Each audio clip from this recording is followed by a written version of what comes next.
Halo teman-teman, jumpa lagi dengan podcast bersama IWPI, Ikatan Wajib Pajak Indonesia. Halo Pak Rinto, jumpa lagi nih Pak. Semangat terus Pak. Ya, selalu semangat Mas untuk membela wajib pajak di seluruh Indonesia. Luar biasa ya, IWPI ini berani sekali menghantam pejabat pemerintah, menghantam negara ini ya. Ini mau ngomongin mafia-mafiaan nih Pak hari ini. Bagaimana nih IWPI Pak?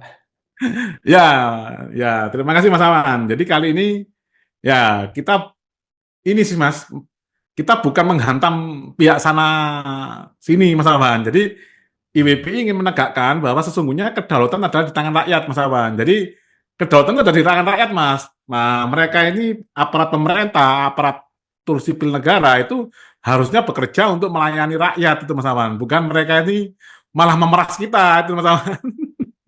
Nah, itu kesana kemari melihat banyak perilaku oknum di lapangan, ya, kami menelusuri Mas Awan, apa sih yang menyebabkan sampai seperti itu oknum itu Mas. Bahkan sampai ada kita dengar dari kawan-kawan kita IWP di daerah-daerah Mas Awan, itu sampai ini Mas, katanya sendakep gini, terus sampai apa? Kasarannya itu kakinya di meja gitu Mas Awan. Oh gitu? Jadi Waduh, wajib pajaknya datang ke kantornya, kakinya ditaruh di meja, udah semena-mena lah Mas Awan. waduh. Nah, ini Oke. ini ya ini silakan Pak Dirjen Pajak tanya ke jajarannya. Hmm, Arogansi yang diterima anggota kami, laporan ke anggota kami itu sampai seperti itu Mas Awan. Ini loh, Mas hmm, Awan. Datang rombongan, 2 mobil, 3 mobil, Mas Awan, kayak preman itu Mas Awan. hmm, hmm, Nah, itu luar biasa Mas Awan. Itu kami hmm, telusur seperti apa sih ini kok bisa sampai hmm, seperti itu Mas Awan. Nah, hmm. coba kita lihat ini Mas, pemaparan yang disampaikan oleh tim kami Mas Awan. Hmm, Nah, ini Mas Awan. hmm, Nah, saat negara jadi ATM mafia, hmm, mengungkap sisi gelap sistem perpajakan, Mas Awan. hmm, Nah, mengapa pilar negara kita rapuh? Mari kita hmm, telaah akar, batang, dan ranting yang tak lagi berbuah keadilan. Mas Awan. hmm. Jadi Oke. akar ini ibaratnya nanti itu ideologi negara, Mas Awan ya. Hmm, Batang ini adalah konstitusi, Mas Awan. Ranting ini adalah hmm, undang-undang, peraturan pemerintah, peraturan presiden, teman-teman. Nah, nanti daun adalah peraturan daerah, nanti berbuah keadilan, teman-teman. hmm, Hmm. Nah, ini Mas, analogi akar batang ranting yang menggambarkan kondisi Indonesia saat ini. Jadi, hmm, akarnya ini kurang menancap ke dalam tanah, batangnya ini udah retak-retak seperti ini, Mas Awan. hmm, Nah, ini sudah sedikit pendidikan politik, Mas Awan, untuk anggota IBBI, biar kita merasa pede, Mas. Sebagai rakyat, kita ini adalah pemilik kedaulatan. hmm. Walaupun yang sekarang ini kita itu memiliki kedaulatan tapi tidak menguasai masalah. Oke. Hmm, Nah, akar sama dengan ideologi sama dengan Pancasila. Sebuah pohon hanya bisa tumbuh kokoh jika akarnya kuat dan menancap dalam tanah. hmm, Akar yang sehat akan menyuplai makanan ke batang, ranting, daun hingga akhirnya menghasilkan buah. hmm, Begitu pula dengan sebuah negara, Mas Awan. hmm, Pancasila adalah akar yang menopang kehidupan berbangsa dan bernegara Indonesia. Ia hmm, bukan hanya hiasan, tapi filosofi dasar yang harus menghidupi seluruh sistem hukum, pemerintahan, dan kebijakan. hmm, Nah, ini Mas, sila kelima atau tujuan bangsa Indonesia adalah tertuang di sila kelima Pancasila, Mas Awan. hmm, Keadilan sosial bagi seluruh rakyat Indonesia. Sila kelima adalah salah satu prinsip terpenting sebagai negara harus menjamin keadilan dan kesejahteraan untuk semua, bukan hanya segelintir kelompok. hmm, Keadilan ini kalau ibarat pohon ini Mas Awan, itu buahnya Mas Awan. Ini kan hmm, buahnya tidak ada ini Mas Awan, hanya sampai daun hmm, dan daunnya kan kayak kurus ini Mas Awan. hmm, Nah, batang pohon itu sama dengan konstitusi Mas Awan. Nah, konstitusi kita yaitu adalah Undang-Undang Dasar 1945. hmm, Dalam sebuah pohon, batang adalah struktur utama yang menghubungkan Mas akar dengan seluruh bagian di atasnya, yaitu ranting-ranting Mas ya, ranting besar, ranting kecil. hmm, Batang membawa nutrisi dari akar ke ranting, daun, dan buah. hmm, Nah, sampai timbulnya buah yaitu keadilan sosial tadi Mas Awan. Jika hmm, batang kuat dan lurus, pohon dapat berdiri kokoh. Jika batang rapuh atau bengkok, pohon akan mudah tumbang. Di negara kita, Undang-Undang Dasar 1945 berfungsi seperti batang pohon. hmm, Undang-Undang Dasar 1945 adalah dasar hukum yang meneruskan nilai-nilai Pancasila ke seluruh Hmm. sistem negara. Nah, Hmm.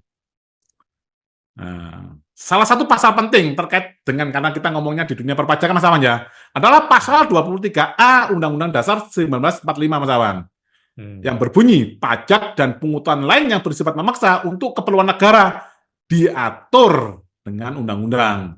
Namun Hmm. disinilah muncul persoalan, ini Mas Awan. Kata Hmm. memaksa dalam konteks pajak bisa bertabrakan dengan prinsip keadilan dalam sila kelima. Oke. Seperti itu Mas Awan. Jika batang atau konstitusi menafsirkan kekuasaan tanpa mengutamakan keadilan, maka nutrisi dari akar akan rusak. Hmm. Yang sampai ke ranting, daun, dan buah bukan kesejahteraan, melainkan ketimpangan. Hmm. Hmm. Nah, nah. Memaksa versus adil, Mas Awan. Pertentangan Hmm. mendasar ini, Mas. Ini kan kata memaksa di pasal 23A, Mas Awan. Hmm. Kata adil ada di Pancasila, yang tercantum juga di pembukaan Undang-Undang Dasar alinea keempat, Mas Awan. Hmm. Nah, pasal 23A Undang-Undang Dasar 1945 menjelaskan bahwa kewajiban pajak sebagai pembiayaan negara yang bersifat memaksa. Namun bagaimana jika kita melihatnya dari sisi perspektif keadilan sosial? Dalam sila kelima Hmm. Pancasila yang berbicara tentang keadilan sosial bagi seluruh rakyat Indonesia, penentangan mendasar muncul. Memaksa mengandung unsur paksaan yang bisa bertentangan dengan kebebasan individu. Hmm. Keadilan dalam Pancasila mengharuskan pemerataan, pelindungan bagi kaum lemah, dan kesejahteraan bersama. Hmm. Apakah memaksa sesuai dengan prinsip keadilan sosial yang seharusnya mengutamakan kesejahteraan dan kesetaraan bagi seluruh rakyat? Hmm. Ya, nah, ini ranting besar sama dengan undang-undang. Hmm. Ranting besar pada pohon bertugas menyebarkan nutrisi dari batang ke ranting kecil dan daun. Dalam negara, undang-undang berfungsi sebagai ranting besar, salah satunya seperti undang-undang perpajakan. Hmm.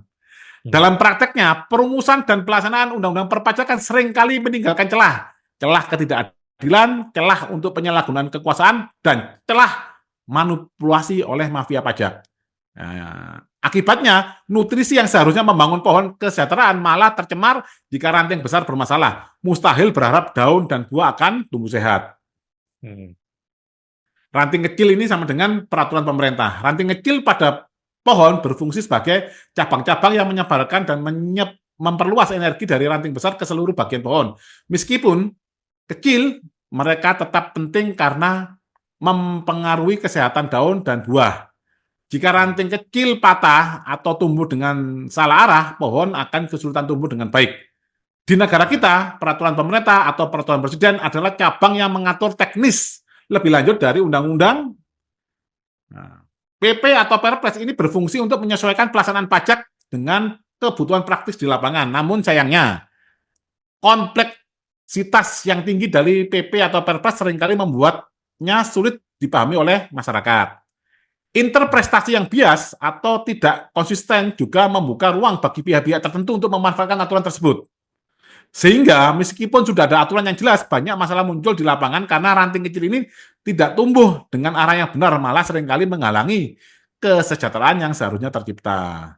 Daun atau peraturan daerah. Daun ibarat pada pohon adalah bagian yang menerima energi dan nutrisi untuk proses fotosintesis. Hmm. Mereka bertugas untuk menyebarkan energi ke seluruh pohon sehingga pohon bisa terus tumbuh dan berkembang. Di negara, peraturan daerah atau perda berfungsi sebagai aturan yang mengatur pajak dan retribusi daerah, Mas Awan. Kan ada juga, Mas, terkait dengan Hmm. pajak daerah. Perda ini turunannya adalah undang-undang dan peraturan pemerintah yang disesuaikan dengan kebutuhan lokal. Daerah memiliki kebijakan pajak dan retribusi sendiri yang berhubungan langsung dengan pembangunan daerah. Namun masalah muncul ketika tumpang tindih aturan antara pusat dan daerah menyebabkan kebingungan. Ini yang terutama dengan terkait dengan UMKM, Mas Awan, yang usaha ini, Mas ya, minuman, Hmm. makanan minuman, Mas. Itu kan pakai PB1, Mas Awan. Hmm. Beban ganda bagi masyarakat yang harus mengikuti berbagai pajak dan retribusi di daerah yang berbeda. Hmm. Nah, buah sama dengan kesejahteraan dan keadilan. Buah pada pohon adalah hasil akhir dari seluruh proses pertumbuhan. Hmm. Setiap bagian pohon bekerja bersama untuk menghasilkan buah yang berkualitas, yang menjadi tanda kesuksesan pohon tersebut. Begitu juga dengan sebuah negara. Buah adalah kesejahteraan dan keadilan sosial yang dihasilkan dari sistem perpajakan yang adil dan transparan. Idealnya pajak yang dipungut harus digunakan untuk memperbaiki kehidupan rakyat, menciptakan kesetaraan, dan menyediakan layanan yang adil bagi seluruh warga negara. Kesejahteraan tercermin dalam akses pendidikan, kesehatan, fasilitas umum yang merata, peningkatan taraf hidup yang dirasakan oleh semua lapisan masyarakat. Namun kenyataannya, sistem perpajakan yang tidak seimbang justru gagal menghasilkan buah yang diharapkan. Pajak yang seharusnya menjadi alat untuk mewujudkan keadilan sosial seringkali malah menjadi lahan subur bagi praktek mafia. Hal ini menyebabkan ketimpangan sosial semakin melebar. Nah, ini Mas. Ini Mas, realitas sisi gelap sistem perpajakan. Ketika ranting jadi alat pemeras lahirnya mafia pajak. Kompleksitas regulasi perpajakan di Indonesia sangat tinggi, Mas. Dengan berbagai aturan. Kita harus menguasai 6 peraturan ini, Mas Awan. Ini yang disebut Pak Dirjen Pajak saat ini, Mas, membuat perjanjian PKS dengan Ombudsman. Kita harus menguasai undang-undang KUP, undang-undang PPN, undang-undang PPH, undang-undang PBB, undang-undang biaya materai, undang-undang penagihan pajak dengan surat paksa ini yang sangat ditakuti, Mas. Yang penyitaan itu pakai undang-undang ini, Mas Awan. Ini di dalam video PKS tadi, Mas, perjanjian kerjasama antara Dirjen Pajak dengan Ombudsman.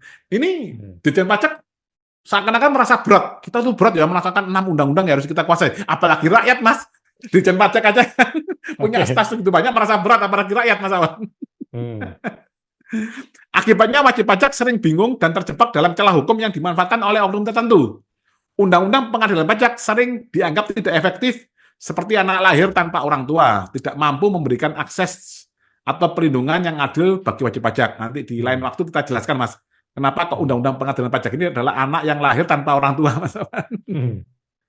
Nah, praktik pemerasan oleh oknum. Beberapa oknum di DJP atau konsultan pajak nakal memanfaatkan kebingungan ini untuk menakut-nakuti dan memeras wajib pajak.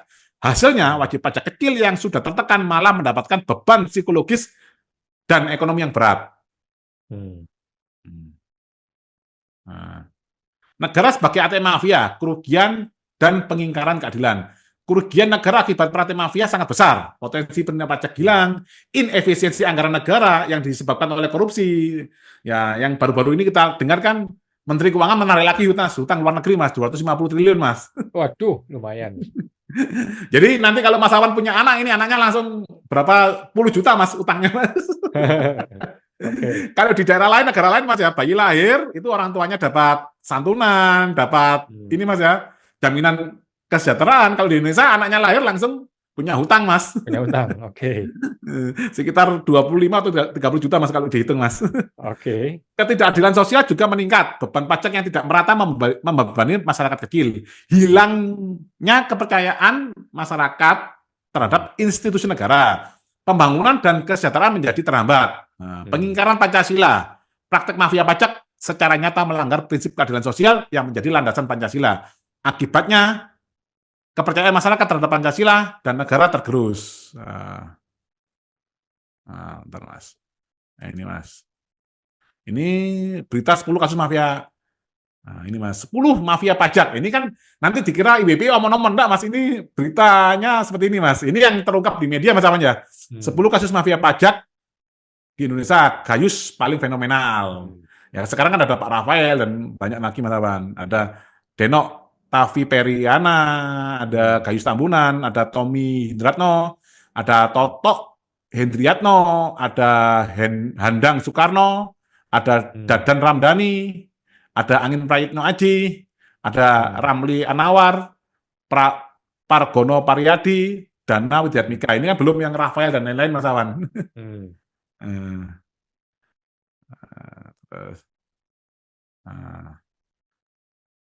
Nah, solusi dan harapan. Ini kan kita ngomong, tadi kan permasalahannya, Mas, ini solusi dan harapan. Menancapkan kembali akar, memperbaiki batang, agar ranting berbuah keadilan. Untuk memperbaiki sistem perpajakan, beberapa langkah perlu dilakukan. Simplifikasi regulasi agar lebih mudah dipahami oleh masyarakat. Yang kedua, peningkatan transparansi agar tidak ada ruang untuk penyalahgunaan. Ketiga, penguatan pengawasan baik internal maupun eksternal. Ketiga, penegakan hukum yang tegas terhadap pelaku mafia pajak. Yang kelima, pendidikan pajak untuk masyarakat agar lebih sadar dan memahami kewajibannya. Ya, terus penanaman kembali nilai-nilai Pancasila. Pendidikan karakter dan etika bagi penyelenggara negara, budaya anti korupsi yang harus dimulai dari atas, partisipasi masyarakat dalam mengawasi sistem perpajakan. Hmm, Harapan terwujudnya sistem perpajakan yang adil, transparan, dan berkontribusi pada kesejahteraan seluruh rakyat Indonesia sesuai dengan amanat Pancasila. hmm. Seperti itu Mas Awan yang dari teman-teman IWPI mengilustrasikan bahwa paling penting ini akarnya ini lepas dengan ini Mas, seakan-akan tidak menyatu dengan batang Mas. Akar adalah ideologi bangsa kita yaitu Pancasila, tidak menyatu dengan konstitusi kita pasal 23A tadi yang ada Hmm, kata memaksa. Gitu, Mas hmm, Awan. hmm. Seperti itu Mas Awan. Karena kata kata memaksa ini sangat wah luar biasa ini Mas. Senjata bagi oknum di lapangan Mas Awan. Oke, wah, jadi filosofi yang sangat-sangat dalam ini ya. Jadi saat Hmm. negara justru menggunakan hukum pajak untuk jadi ATM bagi mafia-mafia gitu ya. Betul Mas Awan. Karena kurangnya pemahaman tentang Pancasila Mas Awan yang kami lihat. Jadi amandemen amandemen keberapa itu Mas ya, ketiga atau keempat Undang-Undang Dasar 45 itu tidak memperhatikan Pancasila Mas, yang justru adalah Hmm, ideologi bangsa kita Mas Awan. hmm.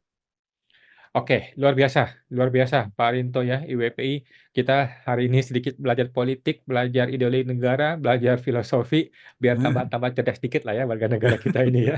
Biar ini Mas, kalau menghadapi oknum, terus menghadapi ini Mas ya, baik oknum pemeriksa pajak, oknum hakim di pengadilan pajak itu percaya diri Mas Awan. Hmm. Oke, luar biasa. Baik Pak, siap. Terima kasih Pak Rinto. Kita sangat apresiasi ya atas PowerPoint-nya. Terima kasih Pak Rinto, IWPI. Kita jumpa lagi di podcast berikutnya Pak. Oke, sama-sama Mas Awan. Pak.